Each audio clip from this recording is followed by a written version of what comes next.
if you can tell after that, without questions, also good. When did you immigrate from Germany? We left Germany in 1939 in May. In May. In May. We went through Holland, and then we took the Sibajak from Amsterdam to Ceylon, and then the large bay from Ceylon to Sydney. We got to Sydney in the middle of June. It took 6 weeks. And you were with my mother and father? No. Only with my mother and father and several other refugees that were on board. They were on the boat, many from Germany? Oh yes. Yes. We were about a table of people. And everyone made it by himself, not through the Hilfsverein or such? No. There were independent people. I remember several. There were a couple of ladies from Vienna. Each one paid for their own passage. Yes. We only were allowed to book passage when we had a permit where to go. My brother was in Australia and he sent us a permit. You had to have a request. Also from Australia? Sure. Otherwise, how many more would have gone at that time? Yes, I think so. We left a few behind in our house. And with use money and all? No, we had to pay whatever we bought. We had to pay double. We sent several pieces of furniture in not a small lift van, and whatever it cost, we had to pay double to the authorities. We paid for our passage, and I remember we got board money. Do you know what board money is? For each day that we were on board, if we had the money, we were allowed to take it, but it stayed with the purser of the ship. I think it was about 20 marks a day. Luckily, the purser was very nice. He split the money with us. He gave us half in cash and the other half in his pocket.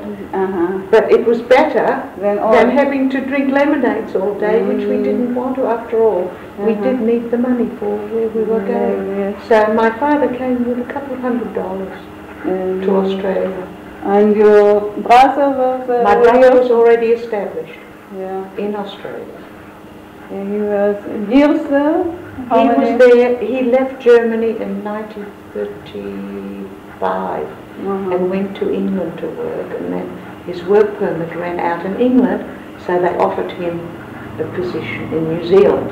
But he never got as far as New Zealand, because in Sydney a man called Mr. Biber waited for the ship, and he knew there were 2 farriers on it, and he asked them to stay. He had a job for it. That's how our family got to it, Sydney, Australia. Nice. And you remember little from the Crystal Night up to your going out? Of course. I was born in 1924, which means that I was...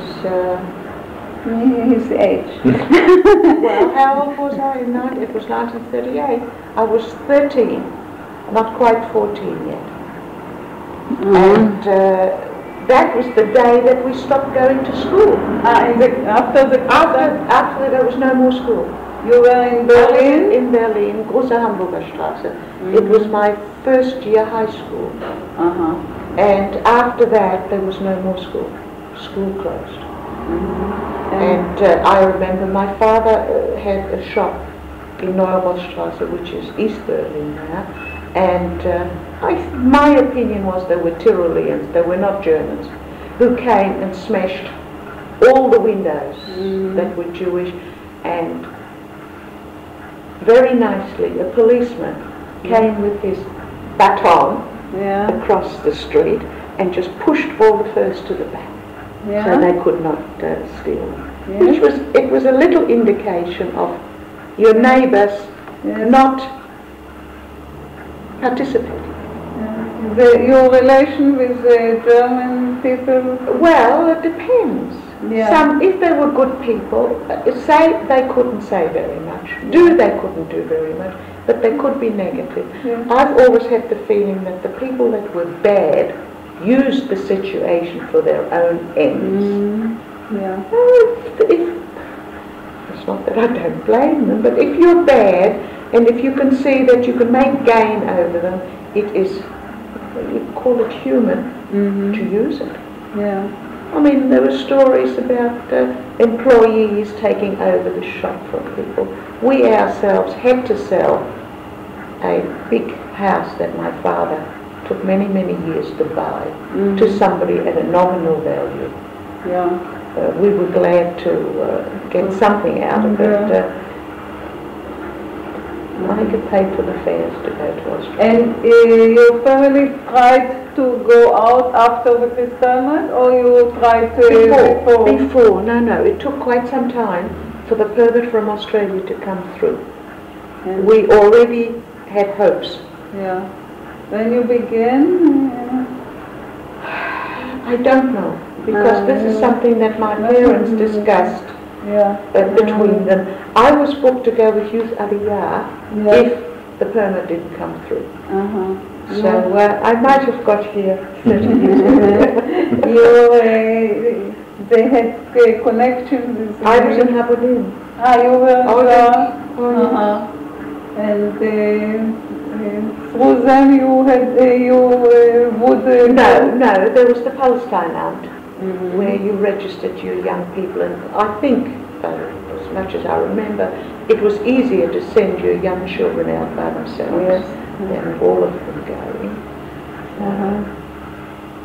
And you had a connection with Abraham? Yes. But I'm afraid my parents were not very adventurous. Although they came from Poland, they were yakkers through and through. They would not risk anything. If they had a permit, they went. I would hate to think of what happened to them if they didn't get the permit. They would not have moved out without. When we had a very, very nice flat on top of the shop, and in the end, several people who had their husbands in Schaffhausen came to live with us to deal with the authorities. A couple of Viennese people. We had room because my sister was gone already, my brother was gone already, my other brother was gone already. They were gone in Australia. No, my sister in Israel.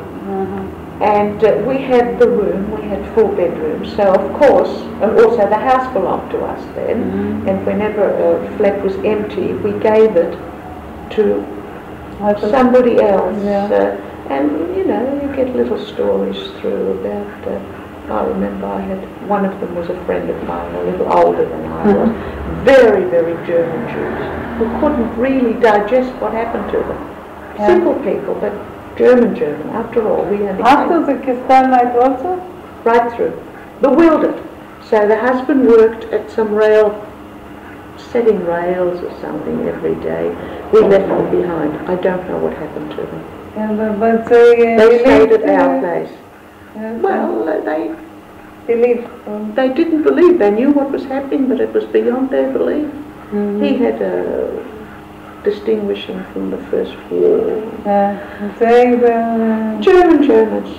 And then we had a family called Orenstein living with us. The boy was maybe 5 years younger than I was, who were also waiting for a permit to go somewhere. And another family, König their name was, also waiting.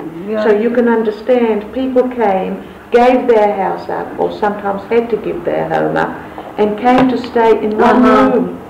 We had quite a few families like that, and I do remember that we left 3 of them in our flat when we left. That much I remember. But they wanted also to that come everybody over, wanted to go. I don't know anybody that didn't. Yes, after the Kristallnacht. I don't know whether it had anything to do with that. No. We had wanted to go quite some time. It just was not possible. Yes, but... Do you see, I don't know whether you remember there was an edict when all people that had Polish passports were transported to Poland. Unfortunately, they stayed in Zbąszyń. Unfortunately, my uncle my father's youngest brother had a Polish passport, and he came from Magdeburg. Through Szczecina Barnów, we went and we gave them some raincoats we bought for them on their way through. Of course, we knew then, it was something like bush telephone. Yeah. You get to know that they were not admitted to Poland, not returned, but then we lost touch. Then, quite some years afterwards, we got in touch by accident with somebody who knew my auntie, the wife of this gentleman, who survived because she was pregnant. They let her go. They thought it was punishment. No, it wasn't through the goodness of their heart. The family perished. The husband, my 2 cousin girls and a boy. The wife got to Belgium and she gave birth to another boy who is in Israel now. She died in the meantime. Now, he never knew his family. It's very difficult. It's he's much younger, but they let her live because she was pregnant. How she got to Brussels, I don't know. You got aid from the Hilfsverein? No, we didn't need it because we had sufficient money for everything. I think my father even gave. And who need he got when you know families? I'm sure that anybody that any money that was available was given. I've not heard of anything to the contrary in Berlin that they did not help. I mean, I remember the Hilfsverein helping people in Berlin. When they had nothing to eat or clothes, I remember my mother working with them. Because we, thankfully, were not in a position to need, not that we were very rich, but we were comfortable. My father was a very, very careful spender. And you think that the decision your father and mother made after that your brother were in Australia? No. My mother and father carried on business up to 1938. Then it became very difficult. Anyhow, the people we worked for Karstadt, we're not allowed to. They were not allowed to deal with us. And there was no point. And I had a sister in Israel, a brother in London at that time. Of course we tried to get out. It was impossible to get a permit to London. My parents were not adventurous enough to just go. My mother went to visit my brother in 1936, I think. In London? Yes. And she came back? Yes. 1936 was a very, very good year for us. Yeah, I know. It was the year of the Olympics. Yes, they whitewashed us a little. The yellow didn't show. But it isn't as though we didn't remember. We had to be careful. And you had German friends at school? No, because I went to a Jewish school. So it was I went to a Jewish school. What is this, please? Switch it off, Lars. Just switch it off if you ask it. Please, it's a tape recorder. For whom? For me. For the university and for my doctorate.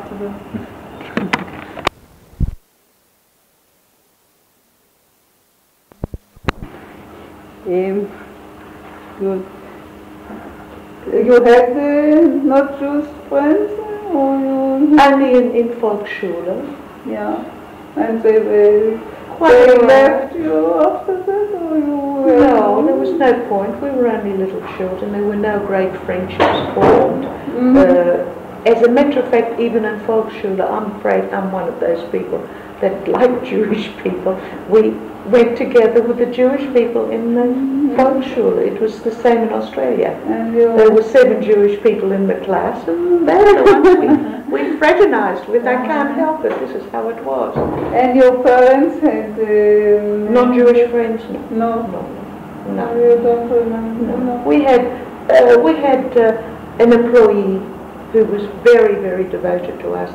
As a matter of fact, after the war, my brother went to see her. She was an old lady already. Yes? Yes. Her brother was a dentist. He was our dentist. Very nice lady. But otherwise, we had good people in our house and bad people in our house. Yeah. We had a house in Neue Rossstrasse. It had, I think, about eight flats and 2 shops. And some of them were vicious when they could be, because they had somebody behind them too. And the others were as pleasant as they could be with the others watching them. Let's put it this way. Yeah, I understand. But we had no actual problems with our neighbours. No. And when you went out, and they helped you? They came to say goodbye? We didn't want to. There was no point. No. There was no point giving them problems. They got a new landlord, and that was it. There was no problem. We left a few things behind for the people that were nice, just, when we went. There was no problem. We didn't fraternize. And your parents had not Polish... My parents had Prussian passports because my older brother had not gone to school there, but my father had ambitions for my younger brother to go to gymnasium. He went 1 year with his blue cap and his silver ribbon, and for that he got Prussian passports, but then we were stateless after that. They took it away. When? Before, way before. Way before 39. 35? I don't know. I was too young to understand. Yes, but we were definitely, we were stateless. Yes? Which was a problem. It was a problem with going places. I think this was another reason that other countries would not accept you. There were many people without... yes, of course. If you took Prussian citizenship, and you were not, my parents came from Poland. Yeah. They just took it away. But they sent them not away with No, because the people that had not, for instance, my younger uncle had Polish passports. Then they sent away. Yeah. So I think in this little bit of bad luck, we had a bit of good luck. I understand. Yes. See, they thought that they would get rid of the Polish Jews, or whether they did it with connivance with the Poles, but they could not send us to Poland because we had renounced Polish citizenship. Your parents didn't want to come to Palestine, or they couldn't? I don't think they would have been able to. There was a quota system here. They could have sent me within a reasonable time, but there was no way. There was no way that people could go. The capitalist certificate you had? Not in those days. That was 36, and at that time they weren't. No. We're not quite ready yet, I don't think. They were Zionists, your parents? Yes, but not active. Not active? Yes, I think we children you were the one in trouble? All my sister, my younger all brother. All of you were in Apolim? The three. Yes. 3 youngest, my and other brother. And parents liked it? Or? Oh yes, there was no objection. But they were just very simple, apolitical people. I remember that we used to go to a Yiddish play, and their philosophy was reading the paper, and their criteria was good for Jews or bad for Jews. So in that way there was Zionists and good Jews and religious. They were religious? Yes. And Habonim was not? Well, no, it wasn't, but nobody stopped you from not being religious. Yes, that's right. So half the people were religious. Yes? Oh, yes. It wasn't like in Palestine, for when the people did come and were anti-religious, Dafka. No. It was quite respected. And, if you had a meeting at Saturday afternoon, well, you walked anyhow. There was no such thing as having to take a bus or distances. You walked to your group. So that was it. There was no problem. There was no clash between religion and Zionism. Not in Berlin. You remember any connection with the Palestine Amt or? Only that people besieged it. Yeah. There were thousands of people every day waiting for permission to go to Palestine. Yes. Yes. Yes, that you remember that yes. Sure. And their discussion who It was very difficult to get a permit. And it was easier for children to go. Yeah, yes, your sister came with you somewhere? No, my sister went to Sharon. She was much older than I was, to Yugoslavia. And she stayed in Yugoslavia to teach the next lot of Hashara. Then she came to Israel, to Palestine. In 1936 she came to Yagur. Yes.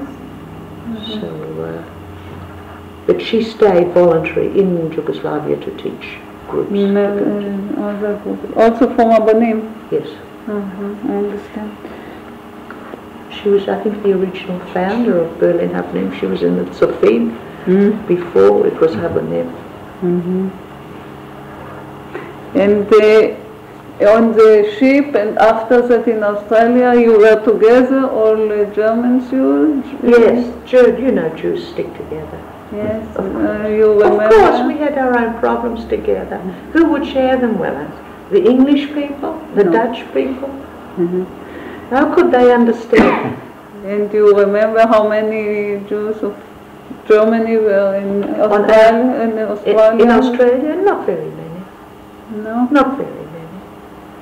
No, well, you were in Sydney also? Oh, there are a lot of people from Germany and a lot of people from Berlin. You don't know them all. You couldn't possibly know. There are thousands. Thousands? Oh, yes. And after you came more from Germany? Of course. I was in Australia, Sydney, Australia, when the Germans marched into Poland. September? Yeah. August, September, we were in the movies. And it came through. Well, after that, of course, migration stopped because everything sort of stopped in Europe, I think.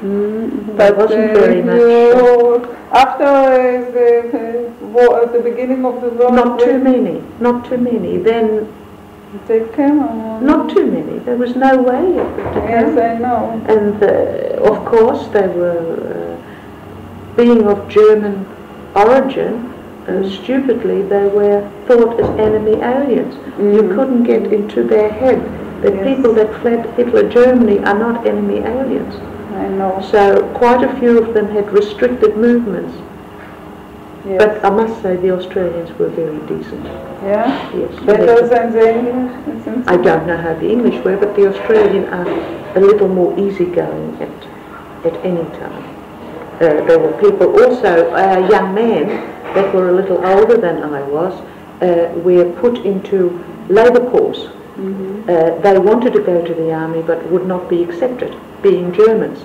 So they put them into labour corps and gave them fairly menial work, shunting locomotives, carrying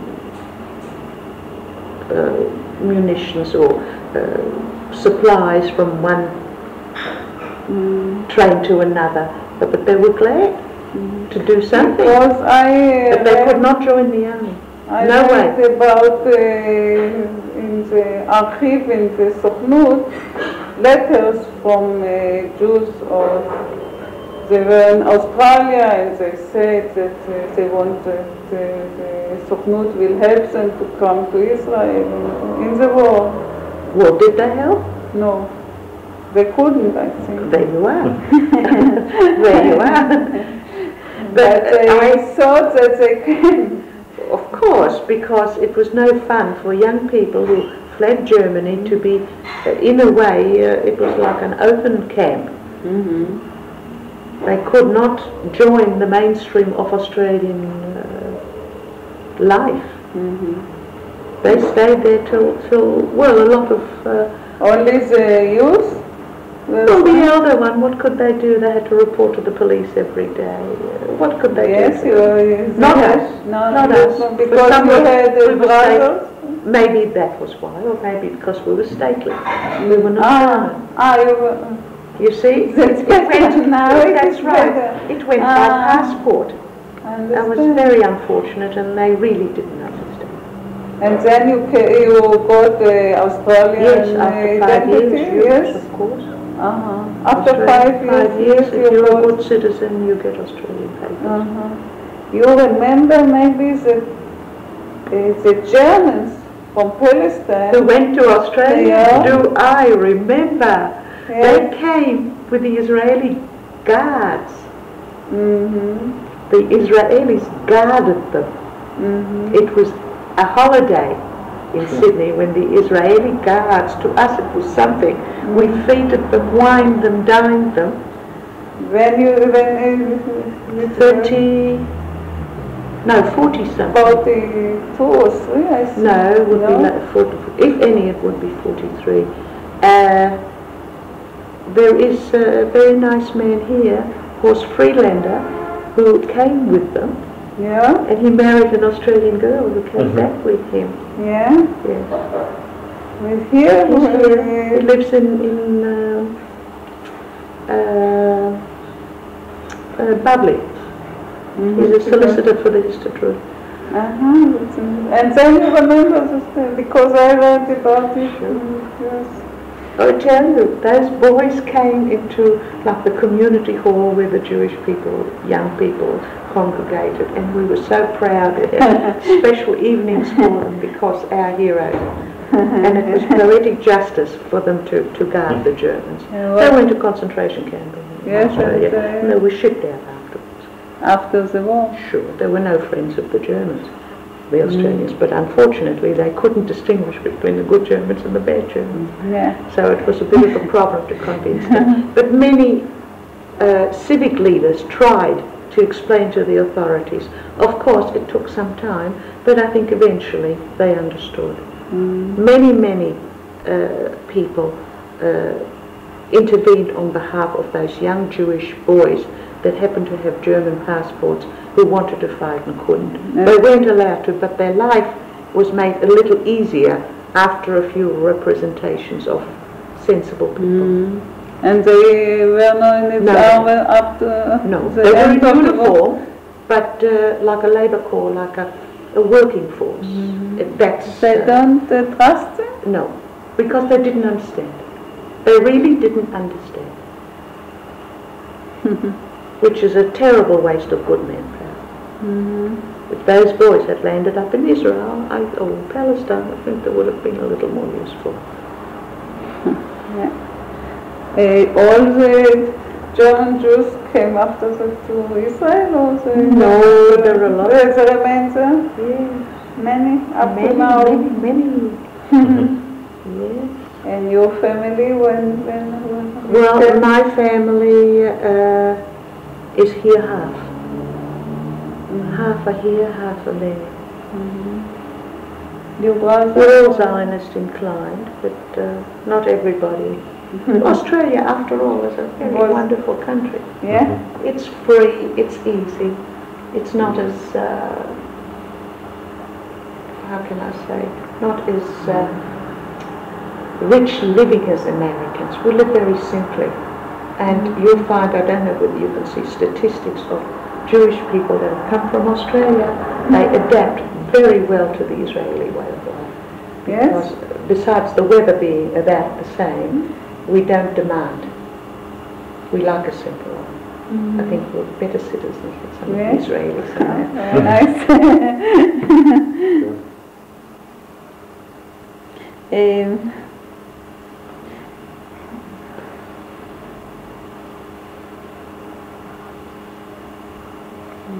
And you couldn't after that get out from Germany after other people of your family? Well, the ones that went to Spongen disappeared, and a couple of others who had Polish passports went to Siberia.